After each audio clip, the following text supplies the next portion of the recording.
안녕하세요 기철이 여러분들, 과원 기영입니다. 본격적으로 멀티버스가 열리게 될 페이즈 4에서 놓칠 수 없는 시리즈가 있죠. 바로 What If입니다.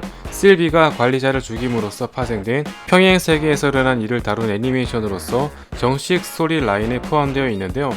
같은 인물이라 할지라도 전혀 다른 능력을 보여준 만큼 과연 What If에서는 어떤 인물들이 순위를 차지했는지 한번 알아보도록 하겠습니다.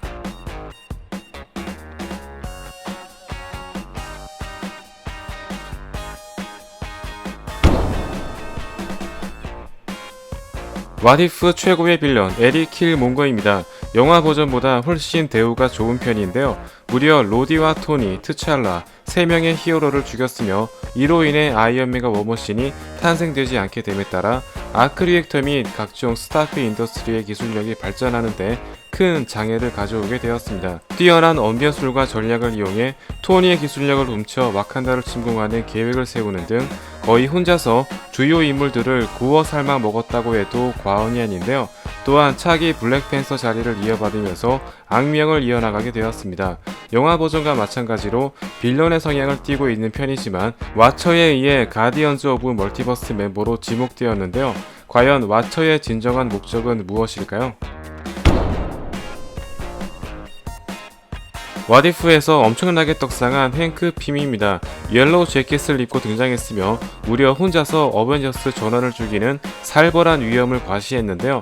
토니가 맞았던 주사기에 침투했으며 화살 오작동으로 인한 토르의 죽음, 호크아이와 블랙 위도우 등 어벤져스의 모든 멤버를 모조리 죽였습니다. 심지어 헐크 내부로 침입해 심장에 피 원반을 던져 몸을 터뜨려 죽이는 충격적인 위력을 보여주었습니다. 한때 앤트맨이 타노스 엉덩이로 들어가서 커지면 되지 않냐는 가설을 왓이프에서 구현한 셈이라고 볼 수 있는데요. 또한 양자 영역에서 좀비가 된 제닛에게 물린 뒤 캡틴 아메리카를 좀비로 만들면서 아포칼립스를 일으킨 만악의 근원이었습니다. 앤트맨이 진심을 다해 싸운다면 어디까지 살벌해질 수 있는지 보여주었다고 해도 과언이 아닌데요. 다만 아스가르드 왕자 앞에서는 허무하게 리타이어 되었습니다. 행크 핌을 쓰러뜨린 로키입니다. 영화에서 구겨진 체면을 완벽히 회복했다고 해도 과언이 아닌데요. 토르가 사망한 뒤 정식으로 왕위를 계승한 것으로 보이며 화려한 마법과 격투를 이용해 어벤져스를 무너뜨린 행크 핌을 고양이 쥐잡듯 가지고 놀았습니다.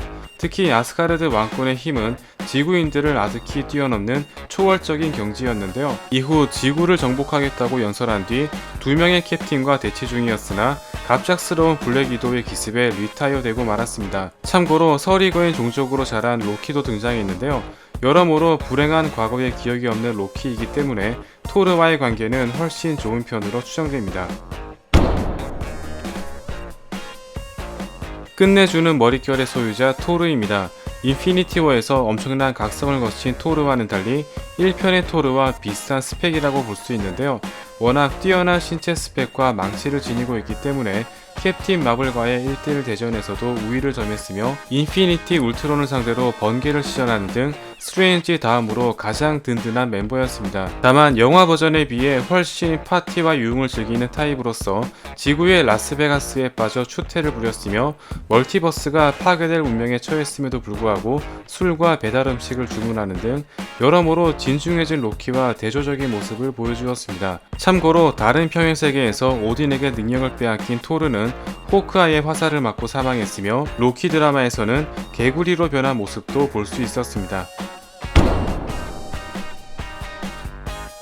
영화 버전과는 비교할 수 없을 만큼 떡상한 콜렉터입니다. 어벤져스의 무기를 비롯해 헬라의 투구를 이용한 네크로소드까지 그야말로 진정한 템빨의 진수를 보여주었는데요. 심지어 블랙오더가 콜렉터의 수하로 활동 중이었으며 콜버스와 프록시마 단 2명만으로 타노스를 무력화시키는 등 그야말로 압도적인 포스와 조직력을 보여주었습니다. 2m가 넘는 건장한 신체 스펙 또한 압권이었는데요. 무기와 장비를 바꿔가며 욘드와 스타로드를 제압했지만 워낙 템빨 의존도가 크기 때문에 장비를 빼앗기고 유리관에 갇히면서 리타이어 되었습니다.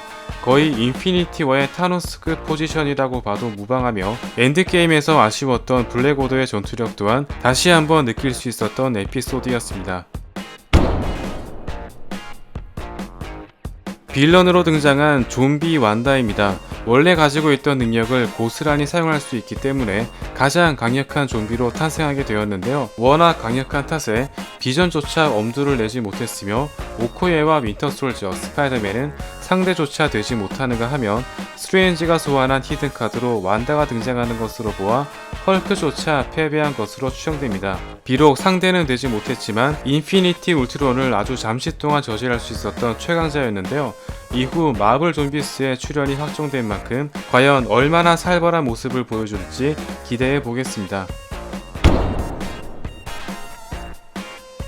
영화 버전과 거의 동일한 능력의 캡틴 마블입니다. 영화에서는 등장이 뜸했던 것과는 달리 행크 핌에 의해 어벤져스가 모두 몰살되면서 캡틴 아메리카와 함께 지구를 지키고 있었으며 지구에서 파티를 즐기던 토르를 제압하는 등 다소 사소해 보이는 일에도 등장했습니다. 인간계 최강자로서 진심으로 공격할 경우 행성에 구멍이 뚫리기 때문에 토르를 제압하는데 힘을 조절할 정도였는데요. 인피니티 울트론이 각성한 시점에서 가장 마지막까지 저항했던 인물이었으며 행성의 내부로 몰아붙이는 엄청난 위험을 보여주었습니다. 다만 당시 울트론의 스펙 자체가 거의 신의 범주에 들어가던 상황이었기 때문에 일격에 사망하고 말았습니다. 우아한 말투를 지닌 우아투입니다. 멀티버스에서 일어나는 일을 오로지 관찰만 하는 존재이지만 인피니티 울트론과 대적할 정도로 상당한 경지에 오른 절대 강자입니다. 인피니티 울트론과 닥터 스트레인지, 슈프림, 그리고 스탠리 정도만이 그의 존재를 인지할 정도로 경지에 오른 자들만이 와처를 볼 수 있는데요. 울트론처럼 멀티버스를 위협하는 존재가 나타날 경우 직접 전장에 참여하는 편이지만 역시나 어디까지나 관찰자의 포지션이기 때문에 스트레인지를 비롯해 다른 인물들을 내세워 일을 처리하는 걸 볼 수 있습니다. 멀티버스를 관찰하는 초월자인 만큼 자신의 시간대가 파괴된 블랙 위도우에게 다른 평행세계에서 지내도록 관용을 베풀기도 했습니다. 슈프림으로 각성한 닥터 스트레인지입니다. 다른 차원의 온갖 마물을 흡수해 흑화되기 시작했으며 절대 시간을 붕괴하면서 자신의 시간대가 소멸되는 만행을 저질렀습니다. 악마처럼 변한 외모와 막장스러운 행정으로 인해 빌런스러워 보였지만 만일 슈프림이 없었더라면 모든 멀티버스가 파괴되었을 거라고 해도 과언이 아닙니다. 당시 인피니티 울트론의 모든 공격을 방어할 수 있는 유일한 인물이었으며 스트레인지의 마법으로 인해 다른 인물들이 결정타를 넣을 수 있는 결정적인 찬스를 만들어낼 수 있었습니다. 여러모로 실비에 의해 멀티버스가 파생되었으며 인피니티 울트론으로 인해 멀티버스의 재앙을 초래했지만 스트레인지의 노력으로 겨우 사건을 수습했습니다. 여러모로 페이즈 4에서 스트레인지의 역할이 얼마나 중요한지 알 수 있는 부분이겠죠. 왓이프의 최종 보스 인피니티 울트론입니다. 타노스와는 달리 무자비한 학살을 즐기는 타입이었으며 우주의 모든 행성을 파괴시키는 것은 물론 다른 평행세계까지 정복하기 시작했는데요. 우아투가 위협을 느낄 정도로 역대 손가락 안에 꼽히는 절대 강자였다고 해도 과언이 아닙니다. 에이지 오브 울트론 당시 울트론이 계획하던 현실과 가장 일치하는 에피소드이자 비전의 포지션이 얼마나 중요한지 알 수 있는 부분인데요.